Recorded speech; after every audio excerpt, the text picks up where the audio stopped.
Hi guys, and welcome to this week's Story Time with Beth. We've been reading Charlie and the Chocolate Factory by Roald Dahl. Now we've got quite far into the book and they just arrived at the chocolate television room. So let's see what happens next. Chapter 26, The Television Chocolate Room. The TV family, together with Charlie and Grandpa Joe, stepped out of the lift into a room so dazzlingly bright and dazzlingly white that they screwed up their eyes in pain and stopped walking. Mr. Wonka handed each of them a pair of dark glasses and said, "Put these on quick and don't take them off in here, whatever you do. This light could blind you." As soon as Charlie had his dark glasses on, he was able to look around him in comfort. He saw a long, narrow room. The room was painted white all over. Even the floor was white, and there wasn't a speck of dust anywhere. From the ceiling, huge lamps hung down and bathed the room in a brilliant blue-white light. The room was completely bare, except at the far ends. At one of these ends, there was an enormous camera on wheels, and a whole army of Oompa Loompas was clustering around it, oiling its joints and adjusting its knobs and polishing its great glass lens. The Oompa Loompas were all dressed in the most extraordinary way. They were wearing bright red spacesuits, complete with helmets and goggles. At least they looked like spacesuits. And they were working in complete silence. Watching them, Charlie experienced a queer sense of danger. There was something dangerous about this whole business. And the Oompa Loompas knew it. There was no chattering or singing among them here, and they moved about over the huge black camera slowly and carefully in their scarlet spacesuits. At the other end of the room, about 50 paces away from the camera, a single Oompa Loompa, also wearing a spacesuit, was sitting at a black table, gazing at the screen of a very large television set. "Here we go!" cried Mr. Wonka, hopping up and down with excitement.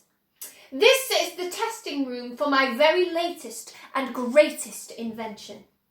Television chocolate!" "But what is television chocolate?" asked Mike TV. "Good heavens, stop interrupting me," said Mr. Wonka. "It works by television.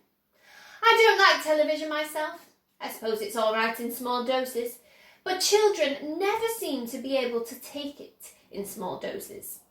They want to sit there all day long, staring and staring at the screen." "That's me," said Mike TV. "Shut up," said Mr. TV. "Thank you," said Mr. Wonka. "I shall now tell you how this amazing television set of mine works. But first of all, do you know how ordinary television works? It is very simple. At one end, where the picture is being taken, you have a large cine camera, and then you start photographing something. The photographs are then split up into millions of tiny little pieces, which are so small that you can't see them. And these little pieces are shot out into the sky by electricity. In the sky, they go whizzing around all over the place until suddenly they hit the antenna on the roof of somebody's house. They then go flashing down to the wire that leads right into the back of the television set. And in there they get jiggled and joggled around until at last every single one of those millions of tiny pieces is fitted back into its right place. Just like a jigsaw puzzle. And presto! The photograph appears on the screen. "That isn't exactly how it works," Mike TV said. "I'm a little deaf in my left ear," Mr. Wonka said. "You must forgive me if I don't hear everything you say." "I said That isn't exactly how it works, shouted Mike TV.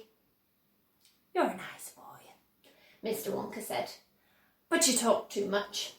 Now then, the very first time I saw ordinary television working, I was struck by a tremendous idea. Look here, I shouted. If these people can break up a photograph into millions of pieces and send the pieces whizzing through the air and then put them together again at the other end, why can't I do the same thing with a bar of chocolate? Why can't I send a real bar of chocolate whizzing through the air in tiny pieces and then put the pieces together at the other end, all ready to be eaten?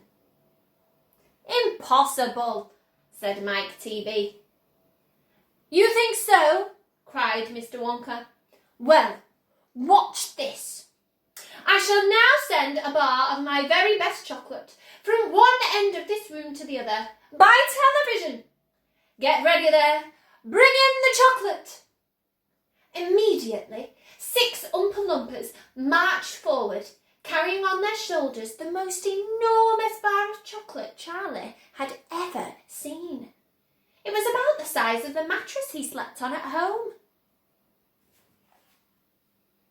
It has to be big, Mr. Wonka explained, because whenever you send something by television, it always comes out much smaller than it was when it went in. Even with ordinary television, when you photograph a big man, he never comes out on your screen any taller than a pencil, does he? Here we go then. Get ready. No, stop! Hold everything. You there, Mike TV, stand back. You're too close to the camera. There are dangerous rays coming out of that thing that could break you up into a million tiny pieces in 1 second. That's why the Oompa Loompas are wearing spacesuits. The suits protect them. All right, that's better. Now then, switch on! One of the Oompa Loompas caught hold of a large switch and pulled it down. There was a blinding flash. The chocolate's gone, shouted Grandpa Joe, waving his arms. He was quite right. The whole enormous bar of chocolate had disappeared completely into thin air. It's on its way, cried Mr. Wonka. It is now rushing through the air above our heads in a million tiny pieces. Quick, come over here. He dashed over to the other end of the room where the large television set was standing, and the others followed him. Watch the screen, he cried. Here it comes. Look! The screen flickered and lit up. Then suddenly, a small bar of chocolate appeared in the middle of the screen. Take it! Shouted Mr. Wonka, growing more and more excited. How can you take it? Asked Mike TV, laughing. It's just a picture on a television screen. Charlie Bucket, cried Mr. Wonka. You take it. Reach out and grab it. Charlie put out his hand and touched the screen. And suddenly, miraculously, the bar of chocolate came away in his fingers. He was so surprised he nearly dropped it. Eat it! Shouted Mr. Wonka. Go on and eat it!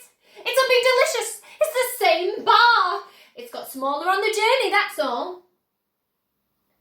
It's absolutely fantastic, gasped Grandpa Joe. It's a miracle. Just imagine, cried Mr. Wonka. When I start using this across the country, you'll be sitting at home watching television and suddenly a commercial will flash onto the screen and a voice will say, Eat Wonka's chocolates! They're the best in the world! If you don't believe us, try one for yourself! Now! And you simply reach out and take one. How about that, eh? Terrific! Cried Grandpa Joe. It will change the world! Wow. Imagine if you could reach out into your television screen and take a chocolate bar. Wouldn't that be amazing? I hope you've enjoyed today's chapter, and I'll see you again soon for more story time with Beth. Bye bye!